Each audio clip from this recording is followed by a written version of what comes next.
Stories of achievement, winning by having faith, and success stories. Welcome to Conversations with Alan B. Benson.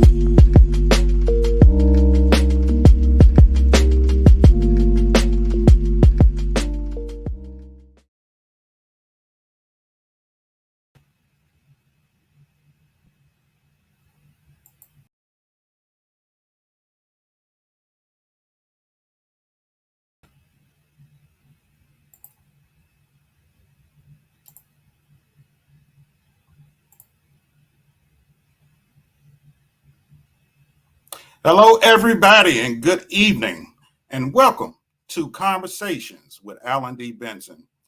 I am really excited about tonight's conversation as we talk about relationships and finances. Now, most of us want or desire to be in a relationship, and a lot of us really want to live a prosperous life. And I have an excited guest tonight to talk about that. His name is Mr. Kevin Haggard. And Kevin Haggard, he has over 20 years of experience in financial services. He has served in banking as well as a financial advisor.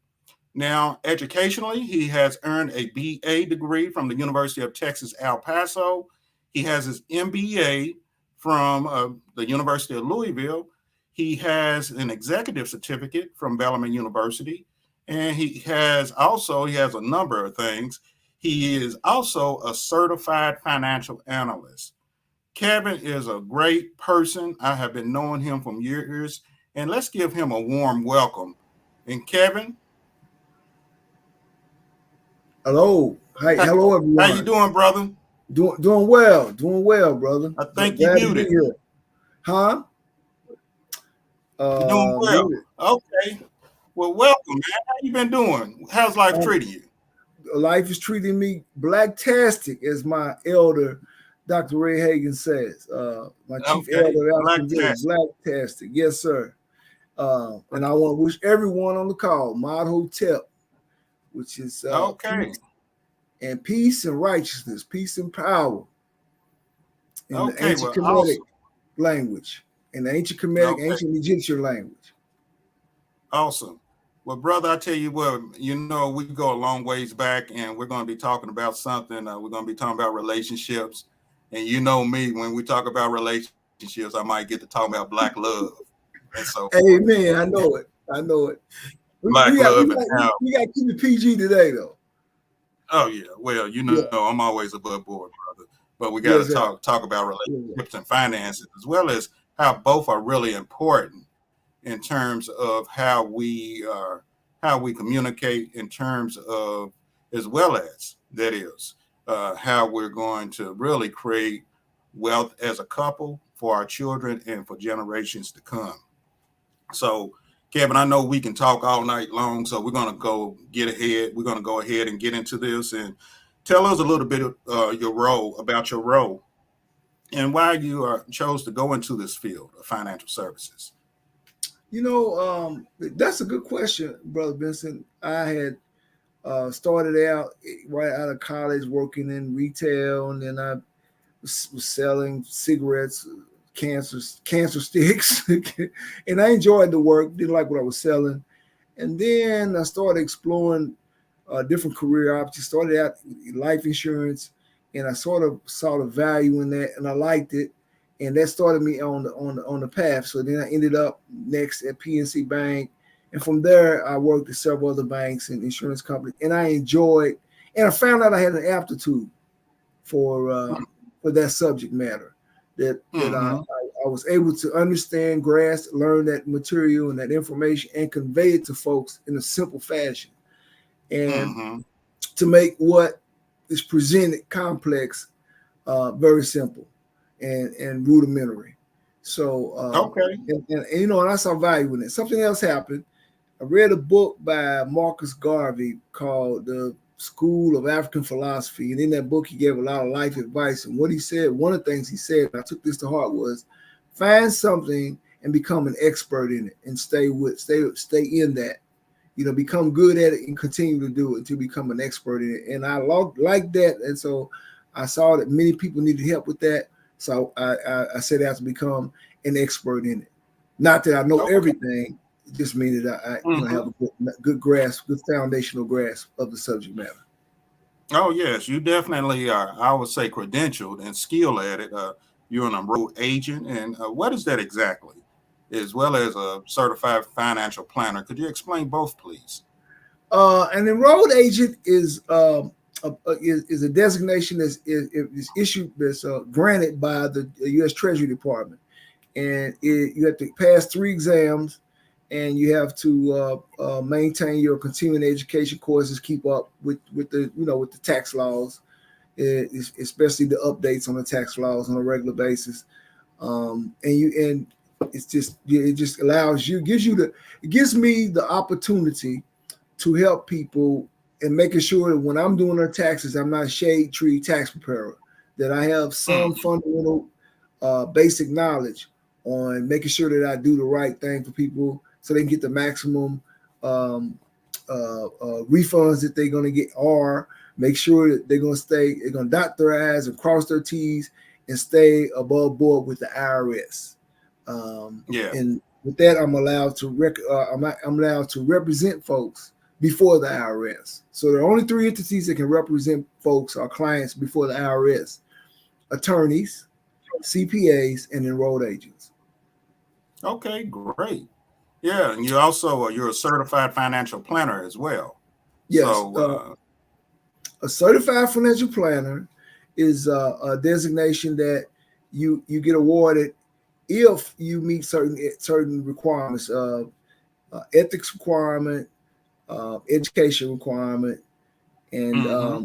you have to also you have to either pass 6 or 7 graduate level courses um, in personal financial planning, and then you must set for. It used to be a 10-hour exam when I took the exam back in '09, but today it's they put it on a computer and it's a 6-hour exam. But when I took it, it was a 10-hour exam over 2 days.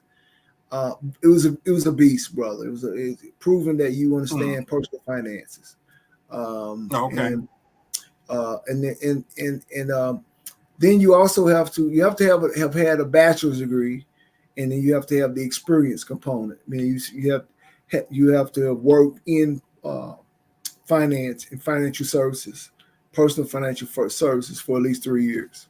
So you got to Okay. experience, ethics, education requirements, and then you got to Okay. maintain the and certified financial planners, by our creed, we're fiduciaries.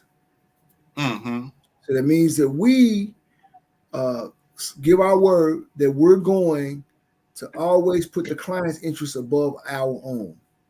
When we're working with Mm-hmm. our clients, we put their interests above our own. So that means talk with a client. They show me a need that they have, and I go out and I find, say, two products or programs that will take care of their need.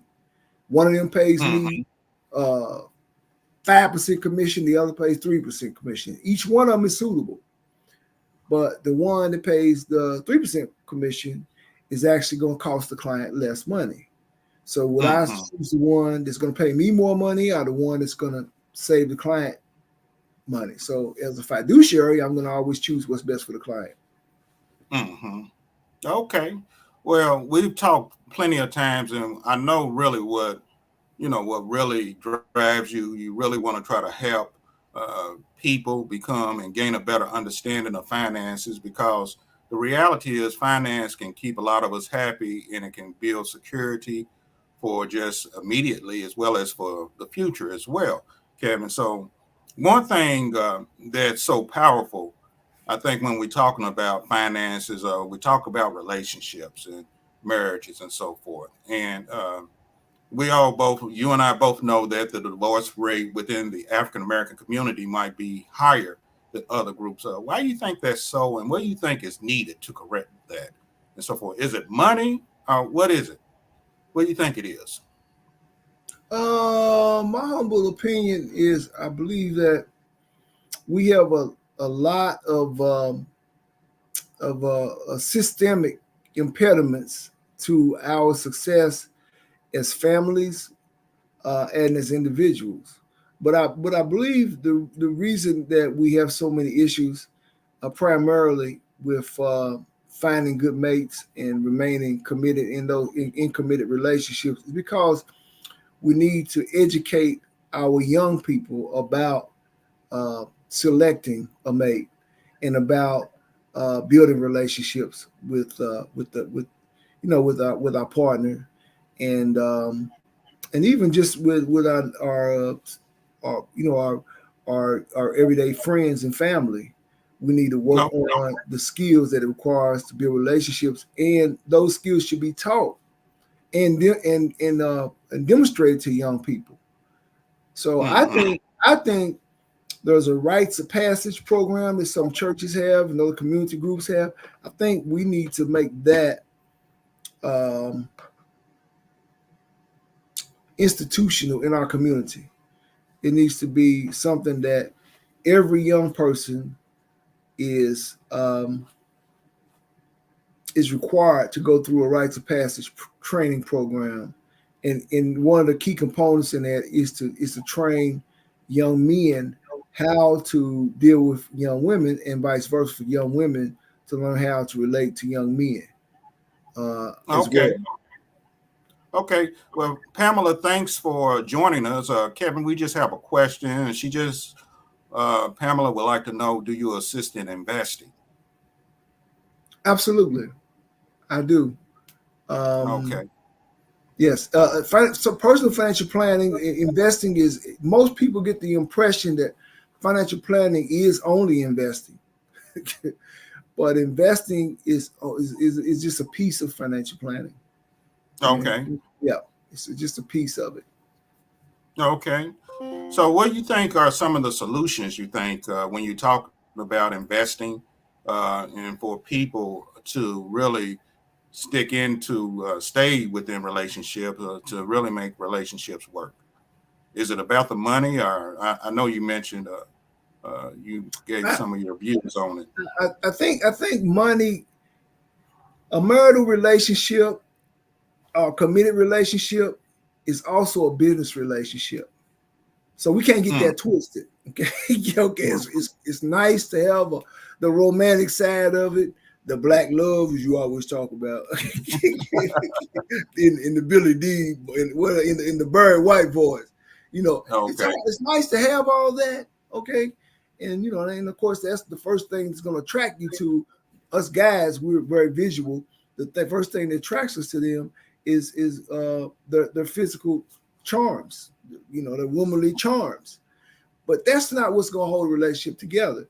And money is important, and having similar values about around the issues of dealing with finances is important as well.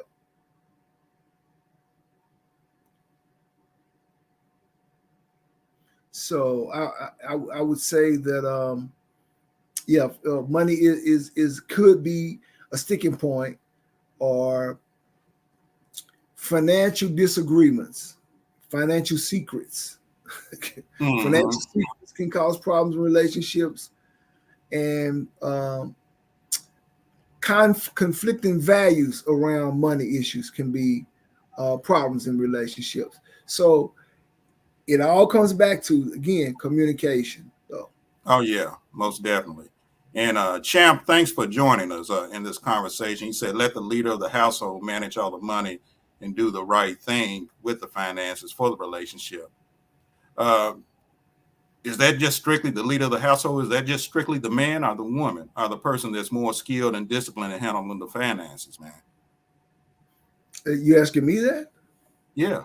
I think you've answered it. It's the person who's more skilled. I mean, um, listen, because you're born with gonads does not mean that you automatically know how to manage money, Hmm. or that you automatically know everything that there is to know about anything. I think Hmm. what you said. I think it comes down to, I bring what I have to the table, and your queen brings what she has to the table, and you Hmm. put your heads together and communicate openly and honestly, above board, no secrets. and you make decisions as a team. It's Mm-hmm. not the old that old European culture where I'm the man and you grab the woman by the hair and drag her, like the caveman. It ain't that. Okay. It ain't. We don't do the Neanderthal thing. Yeah, Mm-hmm. we're civilized like the ancient Egyptians. So Mm-hmm. our queens stand beside us, not behind us, and in our original culture. Okay. Now, it doesn't mean we don't have different roles, because the creator made us different. I can't have a baby, Mm-hmm. and we generally have more muscle mass than women, and we think a little different. But Mm-hmm. different does not mean unequal. Yes. So, Okay. So, how important is it for just financially for couples to be on the same page, Kevin? Is that a I would say is that a make or break situation? it can be a break. It can be a break situation. It depends on the couple. Again, most problems can be overcome with open, honest, and above board communication. So it depends on the couples, but it can be. But I think it's best not only in finances for couples to have similar value systems, similar ways to look at similar worldviews and similar values. And if you come into a relationship with similar values and similar worldviews, you have a better chance to be successful in relationships. And again, it goes back to communication and commitment, because most all of us are going to do something to annoy our partners at some time, or step on our partner's toes. So we got Okay. to be committed. You got to be a committed individual in a relationship. You got to make up your mind that I want to stay in it, and that the grass Mm-hmm. is always greener on the other side. Okay. But I'm not a fool. Sometimes it just doesn't work for whatever reason, and sometimes you got to be wise enough to know that when that time is, it's time to to walk away.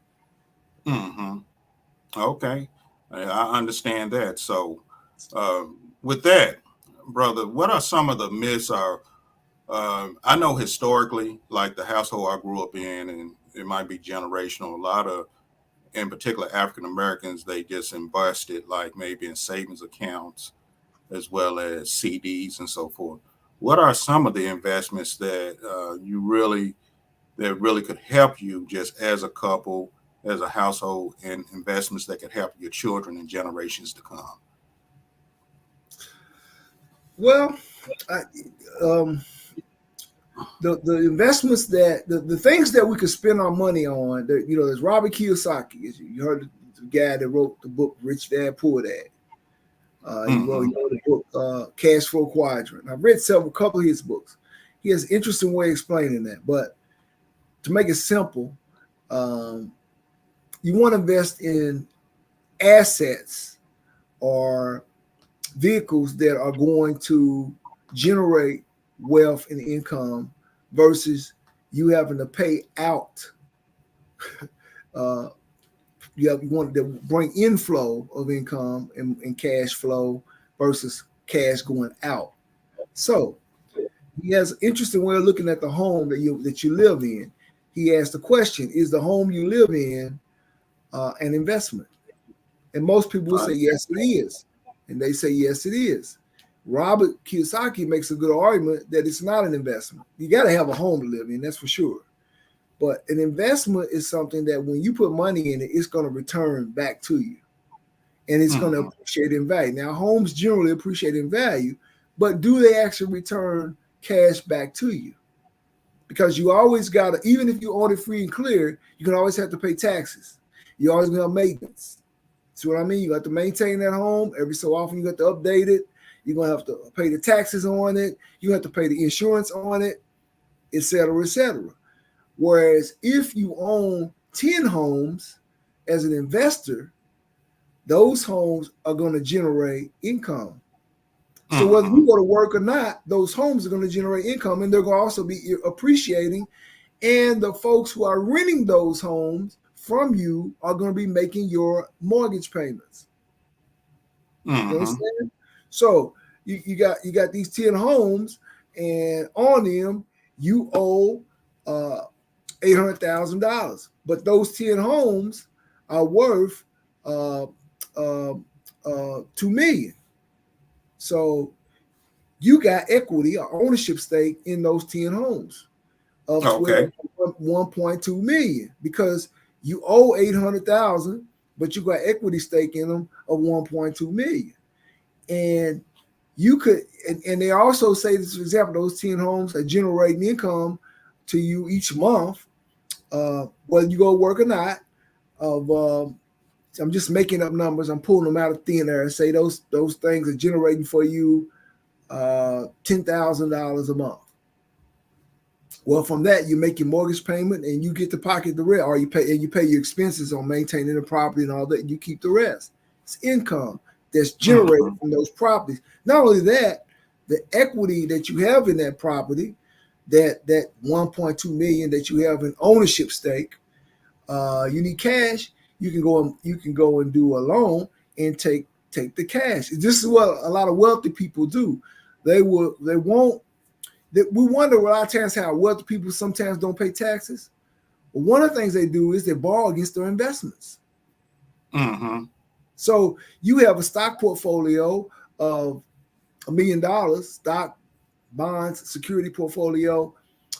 You want to get $50,000. You can go borrow against that and usually at favorable rates and get that $50,000 in cash. Okay. So you essentially, now it's a loan, so it's not going to count as income. You understand? So essentially, Mm-hmm. you've taken income without paying taxes because it's a loan. Okay. You understand? Okay. So No. this is how they use is cash flow. They're using cash flow, and so that's an example of how those who are better healed might use cash. But Okay. those of us who don't have those kinds of dollars, the way you get to those kinds of dollars is being steady and consistent in building your wealth. Most wealth is not built overnight. It's Mm-hmm. built over 10, 20, 30 years. It's built over a Most definitely. lifetime. Huh? Yeah. Yeah. No, most definitely. Well, I tell you what, let's switch gears just a little bit. And Kevin, we talk a lot and we know about millionaires from back in the day, Madam C.J. Walker. And back then, they definitely had greater odds and obstacles in terms of trying to create wealth for themselves. But one issue that it seems like that happened back then, and some of it could be just the culture, the climate at that time, the money always stopped when that person deceased or shortly thereafter. And so, what can we do to start building generational wealth? And when I say stop, I'm speaking in the context of the money when it gets into the hands of their children, they squander it, it doesn't grow, or because of legalities or what have you, they might not have that much to work with. What could we do to really to start building generational wealth for our children as well as Well, generations to come? you might be surprised with my answer. Um, Again, it goes back to relationships. If we create committed, strong family structures, because family is the building block. Actually, you start with strong individuals. Strong individuals come together and create strong families. Strong families create strong communities, which create strong nations. Okay, Mm-hmm. so our black nation in the United States, uh, we need to. If you look at our family structures right now, we really have some issues. Brothers talking badly about sisters, sisters talking badly about brothers. Uh, we got some issues. Many children Mm-hmm. born out of wedlock. In fact, the majority are today.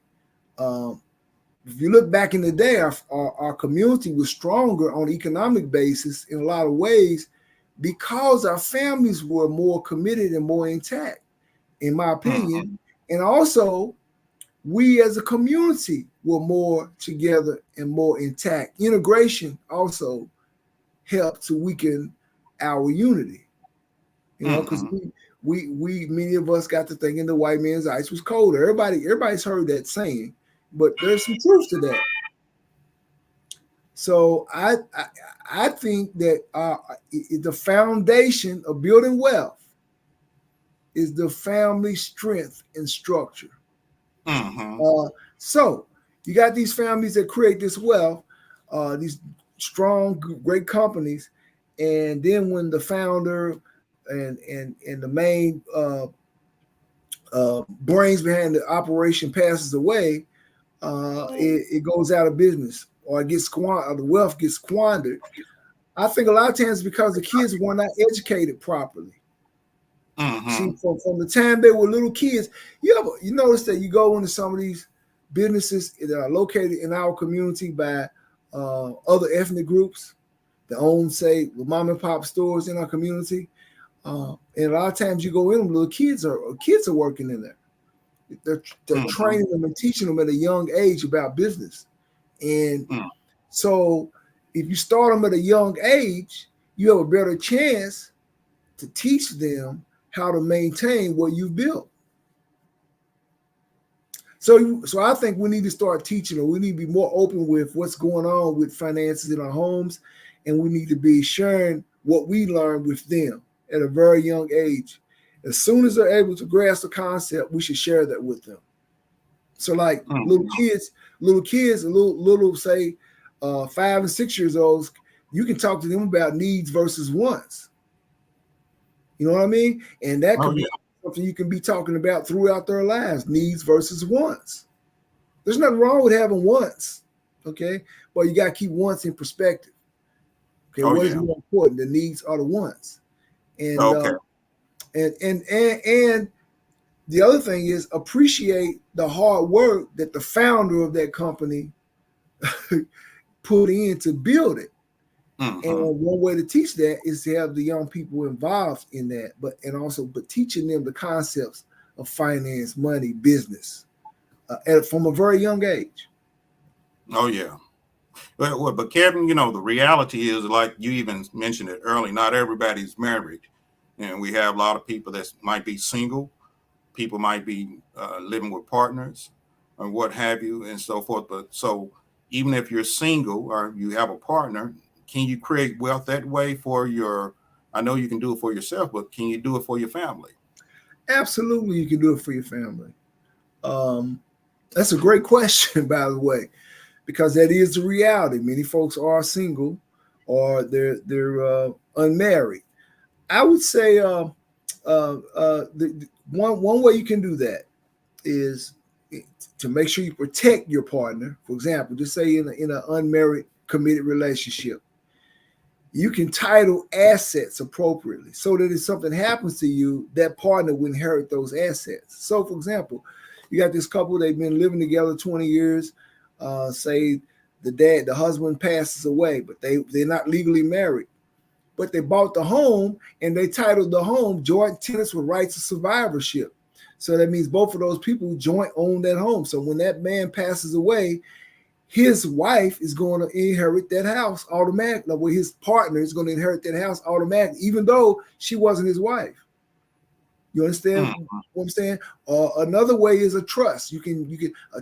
We all know about wills, and wills are great, but wills have to pass through the courts, through probate, and it's public information for everyone. But a trust, on the other hand, which costs more to do usually, but a trust passes directly to the beneficiaries, to the named beneficiaries in the trust. So pass without going through the courts. It automatically passes to them. So you can use trust and you can title assets appropriately. Even your bank accounts and your investment accounts can be titled appropriately. Yeah. Okay. Well, another person, Pam, she has a great question. And again, I appreciate you being on this conversation. She wanted to know what could she do to see her grandson be financially secure, and what options should she begin with in looking into the finances. Um, so, what are some, if you're looking to make sure Well, your grandson is one financially thing secure, what are some financial options? one thing I didn't mention was and this is an old standby, life insurance. Life insurance is one of the greatest inventions ever. Okay, for several reasons. But say you have this grand plan to build all this wealth for your family, but your plan doesn't go as planned.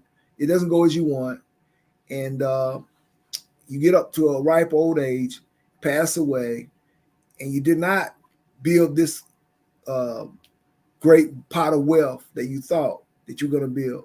Life insurance can ensure that you're going to leave something for your family.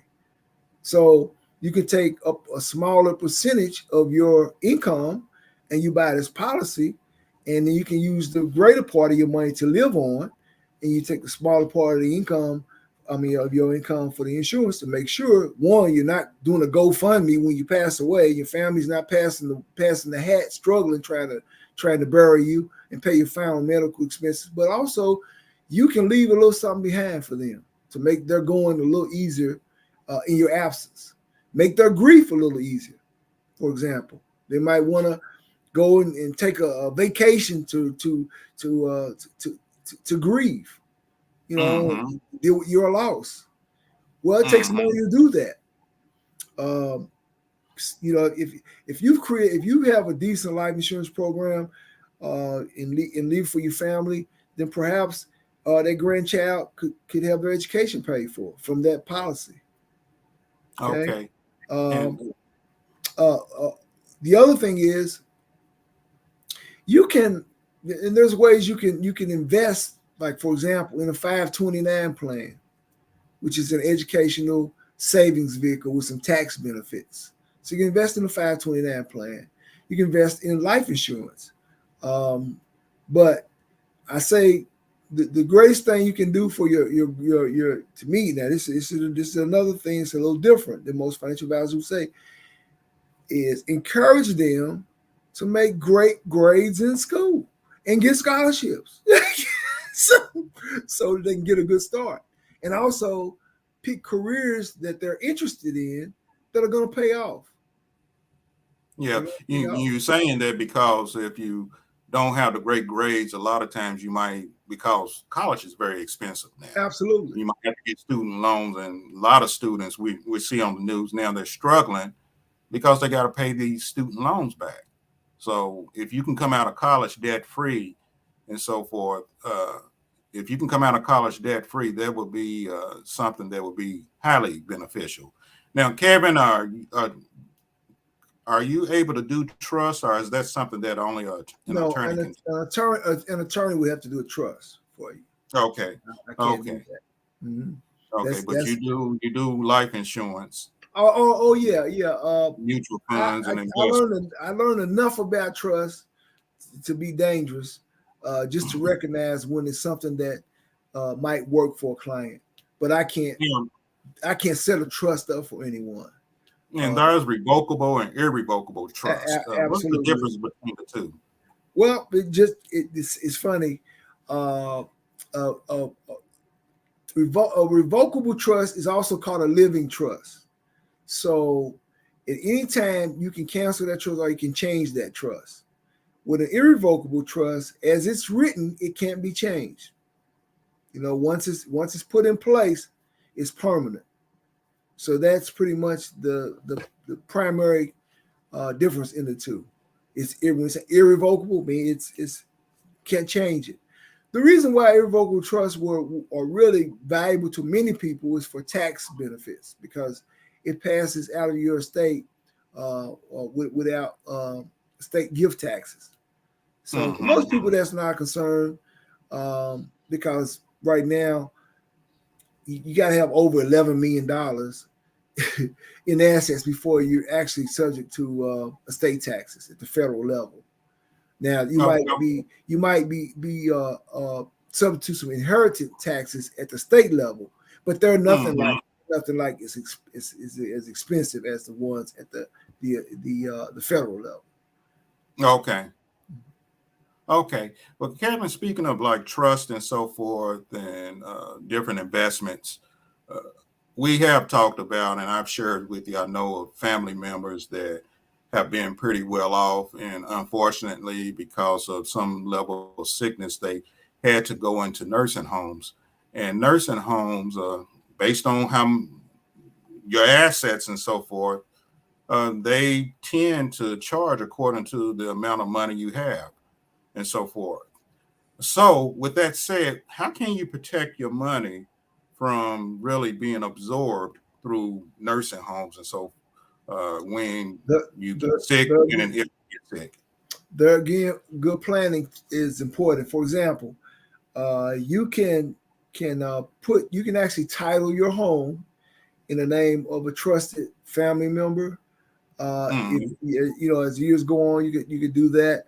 Um, and especially if you plan on staying in that home until your days are over, you could title that home in that family member's name. Now, here's the thing: you got to do it before you, while you're in pretty good health. Because here's the thing: the government has a 5 year look back period. And what I mean by look back period. So you title this home in your trusted child's name, and then 2 years later you have to go in a nursing home. Well, the government looks is good. They're going to look at all your assets, and if say you own this home free and clear, that's an asset. That's an asset that they can attach to pay for your nursing home care. Uh, However, if it's not in your name and it's been out of your name for over 5 years, they can't touch it. Mm-hmm. Okay, But but that's if the it's only five years. 2 years, they can go back and say no. We're gonna attach this because it's only been 2 years since you changed the name, and so Okay. yeah.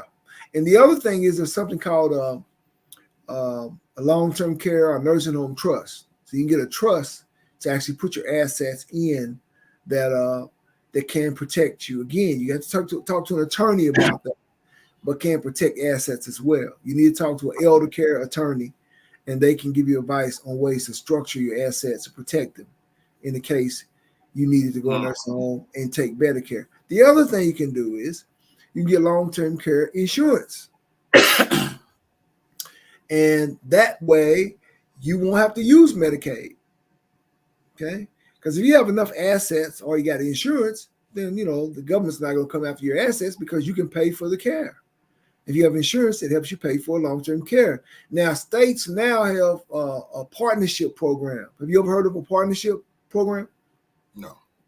It's What- where um, the state agrees to pay for your long-term care as long as you pay a certain amount. And so if you have a policy that meets the partnership program requirements in your state, then the state will not attach your assets after your insurance benefits are used up. Then the state will go ahead and pay under Medicare for your long-term care and will not attach your assets because Mhm. you had some long-term care coverage. Okay. Yeah, called a partnership program. That's awesome. That's great. You definitely you really giving sharing a whole lot of knowledge, and Kevin, I really appreciate that. Another question for brothers and sisters, people that's got a late start, in life in terms of you want to say making money or what have you in the 40s or 50s, and they really want to be financially free. Uh, what strategies would you give them in terms of really, let's say, for example, you're 50 years old, you want like to be retired within 15 or 20 years. What strategies would you give? Because it's great, and I tell my kids now's the time to start investing because they're young, but it's not over until it's over. Absolutely. So And at so, 50 and 50, you got at least if you got 10 years, 15 years, you got a lot of time on your hand that you can build a decent pot of wealth, you can invest to grow a nice cushion for your retirement. But you got Mm-hmm. to invest in this consistency. So Mm-hmm. you start out by eliminating your debt or getting your debt as low as possible. Okay, Mm-hmm. that's the key. Financial independence is based on not always how much you have. It's also based on how free you are. Okay, and Mm-hmm. how few uh, attachments that you have or liabilities that you have holding you down. So if you say you have 4,000 a month coming in Social Security, and maybe you work a part-time job or whatever, and you're 65 years old, but you have no debt. You have no debt. Then your cost of living is not going to be very, very expensive because you don't have any debt. You might have a mortgage, you may not. Your home may be paid for at that point, or you may have a small mortgage, or you Mm-hmm. may or you may just pay a rent. But Mm-hmm. you got to get your debts down. The debt, you got to lower your debts, because if you can get rid of your debt, I got clients that don't get a lot of income, and they may only have a couple of 100,000, but because of their debt situation, their home is paid for, their car is paid for, they have no debt. It doesn't cost so much to live, so they can pretty much do what they want. So the key is that not having that debt. My Debt father is always used to say, Alan, it's not what you make, it's what you do, what you make. it's also what you make as well, but I Exactly. think it's more important to get the best use is try to control your debt. Now, I'm not stupid. Most of us can't go and buy a nice car with cash money, so sometimes you got to take on some debt, but you got to be smart about it. And most of Mm-hmm. us can't buy a home with cash money, but you got to be smart about it. It's debt is something you got to manage. And then the other thing is consistently, and once you start building for retirement, you got to have a savings pot, and you also got to have an investing pot. Saving and investing are not the same thing. Saving Mm-hmm. is where you put your rainy day money or your short term money for like your vacations and the holidays and those kind of things, your roof leaks, and those kinds of emergencies. Um, then you have that money in something that's pretty conservative, FDIC insured, or money market accounts, some CDs, something very conservative, that you can get to, and that's protected, that you can get to when you need it pretty quick. It's very liquid. Uh, and the other reason for that is because if you have your money invested in investments, and investments again are long term, it's a long term proposition. You don't want to be investing, meaning in stocks or bonds, Mm-hmm. uh, with a short term mindset, because Mm-hmm. markets go up, markets go down. But Mm-hmm. historically, they over time, over long term, markets have always went up. You understand what So I'm when you saying? say short term, what type of time frame you're talking Short about term, when you say okay, long term? the short term, mid term, and long term. Short term will again be for your emergency funds, your short term goals, like again, vacations, holidays, birthdays. You want to have money for those things. Uh, uh, your roof leaks in your house, your car break down, you Mm-hmm. get sick, and you got to pay the deductible on your health insurance. Even though we have health insurance now, there's a deductible. We have homeowners insurance, there's a deductible. So Mm-hmm. that's short term money. But then you got midterm money, which probably be 5 years or less, 3 to 5 years or less. And then long term money would be some investment professionals say 5 years or longer. I generally say long term is around 7 years or longer. So with long term, you want to make sure. Reason why you want to have the emergency fund so that you don't have to tap your long term money. You can let it continue to Mm-hmm. grow, especially Like right now, we're in a bear market. Well, we're in volatility. We have a lot of volatility right now, and we're going into a bear market. Now, bear market means the market is not growing or it's actually on a decline. So Mm-hmm. at that period is not the time to take your money out. So Mm-hmm. if you have a difficult situation to arise and you need cash and you have it all invested in stocks and bonds, and you go and sell out of that while the market's down, what did you just do? Mm-hmm. What did you just do? You locked in your So, game. You locked in your losses. You just yeah. when you take your money when your account value is down, you locked in your losses. But if you can let it Mm-hmm. rip, if you can let your money rip, it's most likely there's a high probability if you've done the right due diligence when you picked your investments and stay with them, they're going to come back. Mm-hmm. Understand what I'm Okay. saying? So like right now, Yes. Apple is down. Do you think just realistically, do you think 10 years from now anything could happen? Apple is going out of business? No. Probably not. They're gonna bounce Uh, back. Same thing with Ford Motor Company. So it's down right now. Those type of They're companies gonna on the real, they're not gonna go down because if push run. come to shove, the government's gonna bail them out. Yeah, that too. But the thing is, the stock value is not always reflective of the company and Mm-hmm. their strengths. The company might have some competitive advantages, which in our business we call it a moat. They might have some competitive advantages. There's some things that they do better than everybody else. And it might be a business that's highly capital requirement, like railroads. Mm-hmm. It takes a lot of money to get into a railroad. So they Yeah. got an advantage. So Yeah. those companies have when you look at it, when you're picking companies, you look at the companies that have an advantage or they have products and intellectual advantages, intellectual product advantages over other Uh-huh. companies in their industry. And you ride it out. They have a history, for example. Yeah. Again, I use Ford because Ford's been around forever. And when the last big crash we had in 08, 09, around that time, Ford didn't need all that government bailout money. GM had problems, but Ford didn't. I use them as an example, and they recovered. And I remember shortly after, the few years after that, I was playing basketball, and this guy I was playing basketball, white guy. He was talking about how he bought a bunch of Ford stock when it was real low. And he Yeah. said in a few years it recovered strong, and he used his gains to buy cars for himself and his wife. Oh yeah. Well, the thing Because is, it's yeah, just right now when we go into a recession, a lot of things, the bubble's going to burst with the housing market.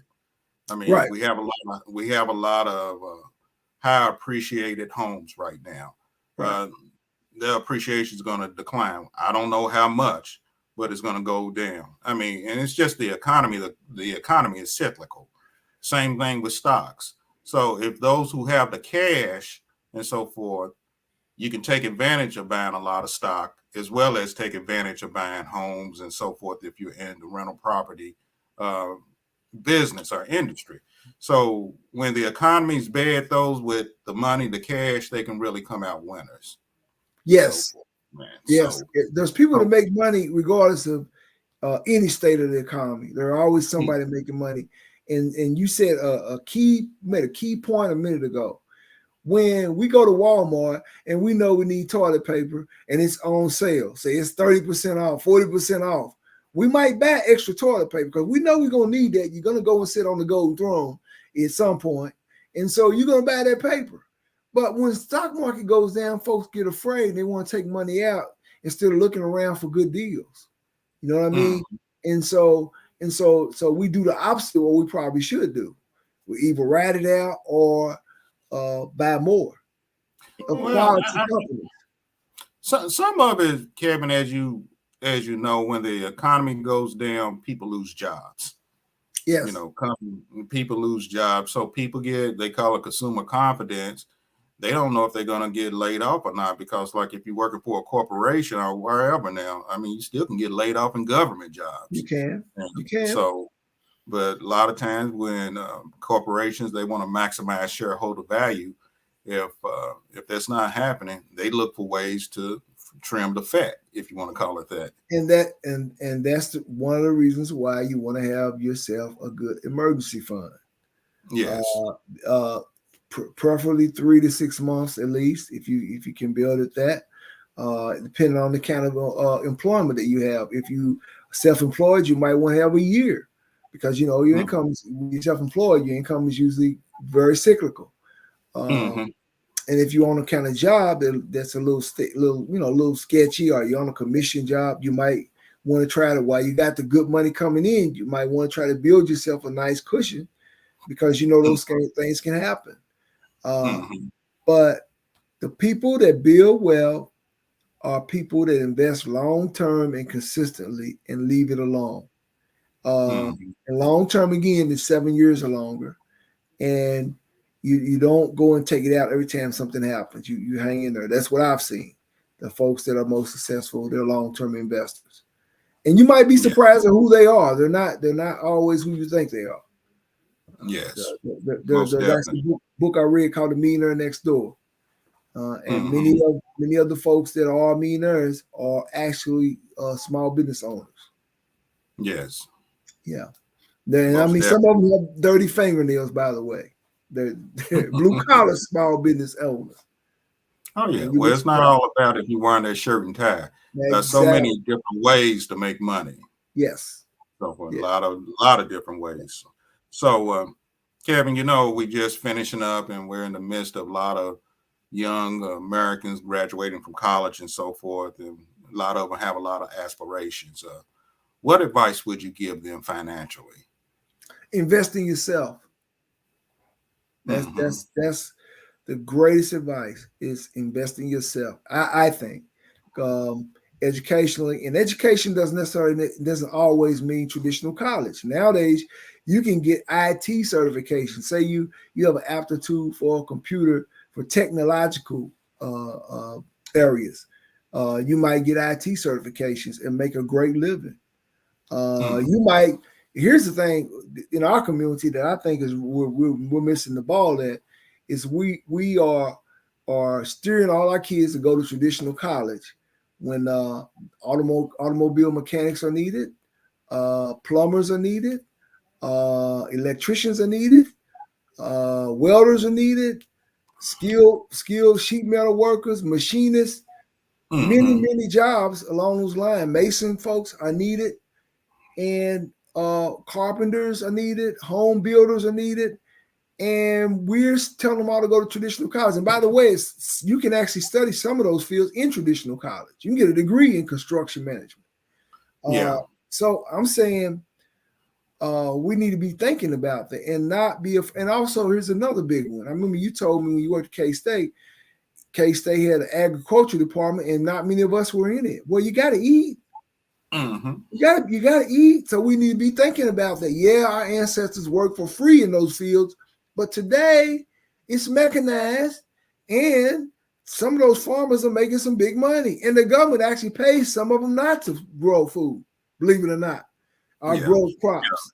Agriculture is a huge industry. Yes, I mean, sir. it's huge, vast, and a lot of people, sadly, a lot of us think it's us out in the field picking crops and so forth, and it's much deeper than that, because there's grants for agriculture. The federal government can pay farmers sometimes just to study on the land. Right. So, uh, I mean, it's a plethora of opportunities in agriculture. And the thing is just really explore what's out there.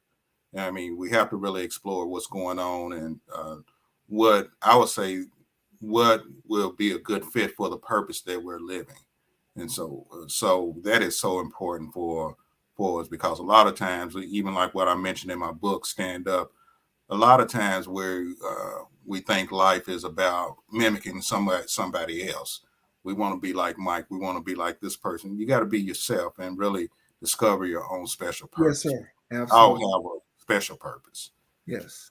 So I think that's great. I tell my kids really, I tell them to go to school, learn as much as possible, and work, get your experience, but invest, whether it's buying property, uh, create different streams of income, different streams of investment for you. And as a young, by them being young, the blows might not be as severe opposed to somebody trying to do it. You got to be more conservative if you're trying to do that if you're 50 or 55 years old, because just the age factor. So, you have any other final comments or anything, Kevin?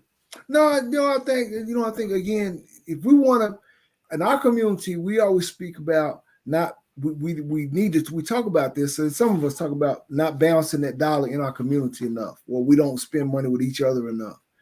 One of the problems with that is, and I agree, we need to work on that. But one of the problems with that is we don't have enough people in every area that we need people working and their own businesses. And that's why I say our young people need to look broader than traditional college, Yeah. because there are opportunities to make a good living in like HVAC, for example. If you if your air condition and your heater goes out at your home, can you find an African American to fix that? And most of us can't. Or do you know a good licensed plumber, not a shade tree plumber, a real licensed plumber to come and do a professional job on your plumbing? That's African American. Want to come hook you up, man? Yeah, I've had those hookups, but I'm saying, you want to get it done right. You want a professional to come and do it, and we tend to minimize those skilled trades, and they are skilled, and it takes a good intellect to do those jobs well. But we sometimes don't respect those jobs, and I'm saying that there is a career opportunity. You start out as a licensed plumber at a young age, and by the time you're 40 years old, you might have 10 trucks running around, and then you running an operation with other plumbers working for you and technicians. You understand what I mean? And so you can multiply your own efforts. That's an investment. And you're also serving your community. So we got to think, I think, with our young people. And then the other thing I want to stress is relationships. The foundation of building wealth in any community, it starts with the family. Yeah. So we got to figure out how. Now marriages don't always work, and they never have. Even in the days that we hear people talk, older people talking about, oh, we're so great back in. No, it's never been perfect. It's work. But here's what was different in the old days. You got divorced, but you would go ahead and get remarried, and you wouldn't get remarried 8 times. You'll be more serious about being committed in that relationship. Yeah. And I think today, because the tug of war between the brothers and sisters, we not staying committed in our relationship. What are you talking about? What tug of war? Huh? What tug of war? Oh, you know what I'm talking about. You know what I'm talking about. You know what I'm talking about. Well, it's a matter of really just knowing what you want and being true to yourself and communicating. Yes, sir. And it sounds simple, but it can be very difficult. And I do agree, it starts with the family and nurturing your children, trying to point them in the right direction. Yes, and really, you got to sacrifice in anything. I mean, whether it's a relationship, you got to sacrifice if you're single. Some people don't want to be married. And that's okay. That's okay. But the key and the focus of this conversation, like what we were talking about, is building that, relationships and your finances. And part of that is going into building generational wealth for yourself and generational wealth. I had a relative. He was a millionaire easily. And when he passed away, a lot of the descendants, they received a nice piece of change.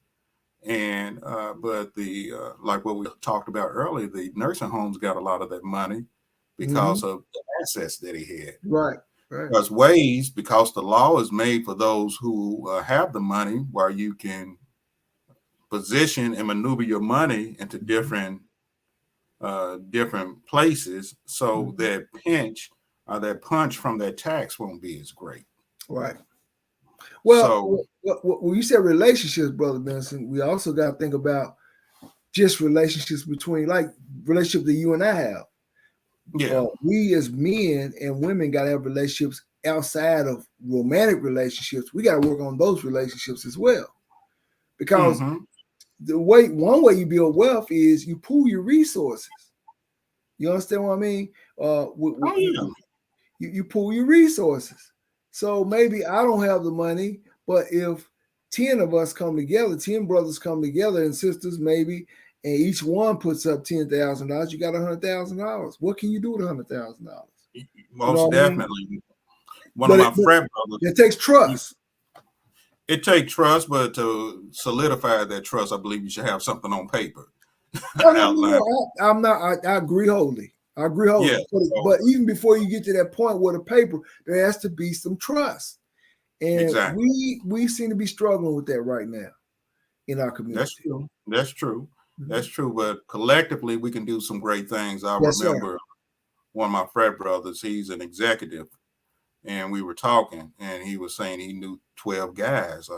Each of them wanted to get into the commercial real estate, and they committed to putting in $1,000 a month, which meant that $12,000 a month was being accrued over two Yes, years.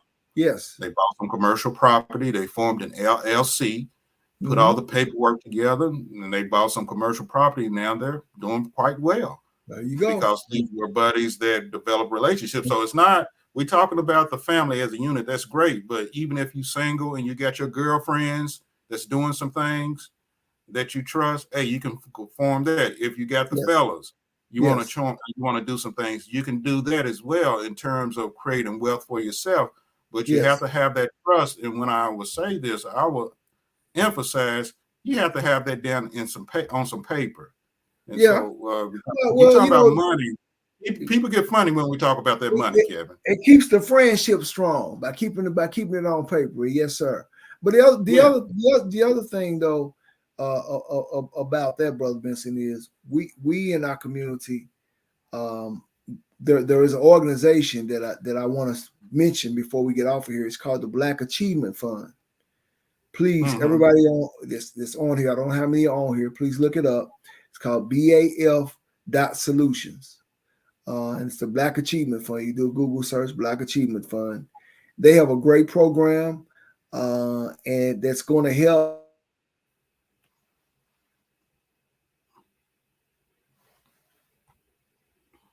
community outside our community, because it's going to create a pot of wealth that we can use to uh, perhaps reverse some gentrification, and create some jobs in our community and The some Black wealth. Achievement Fund. The You have a Black website? Achievement Fund. Yes, they do. BAF solution. Okay. Mm-hmm.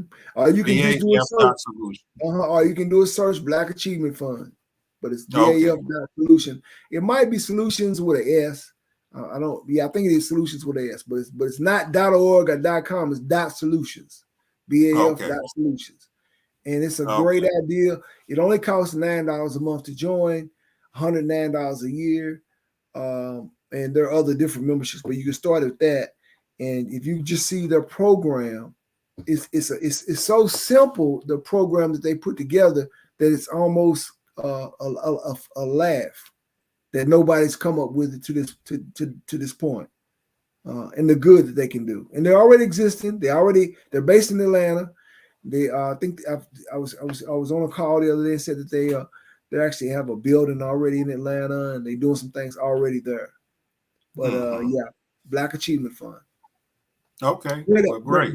great. They had a great program and a great idea.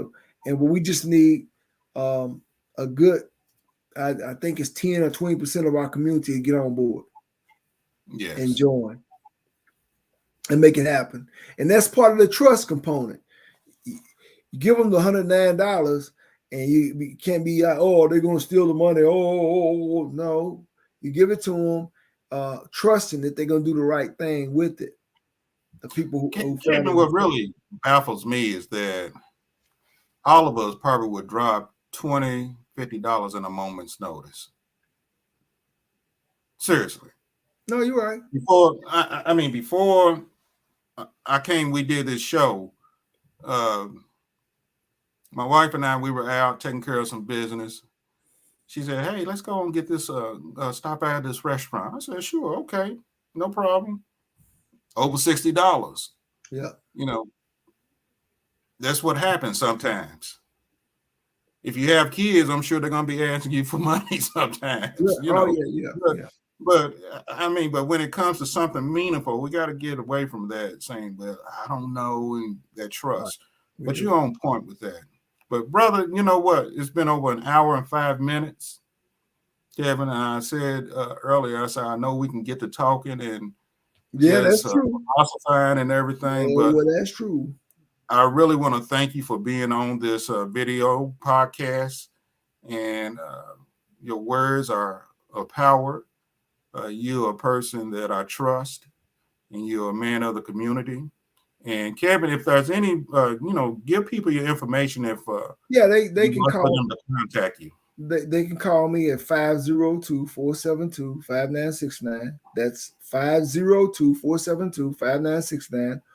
Or they can hit me up on my email at KD Haggard, Haggard, SR for senior at yahoo.com. That's KD Haggard, Haggard, SR at yahoo.com.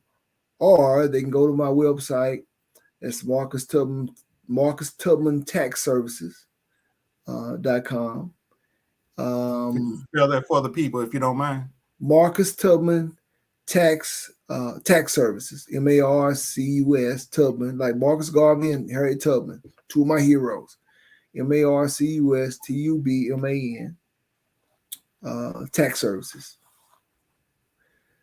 So, but just the best way is by phone or by email to reach me.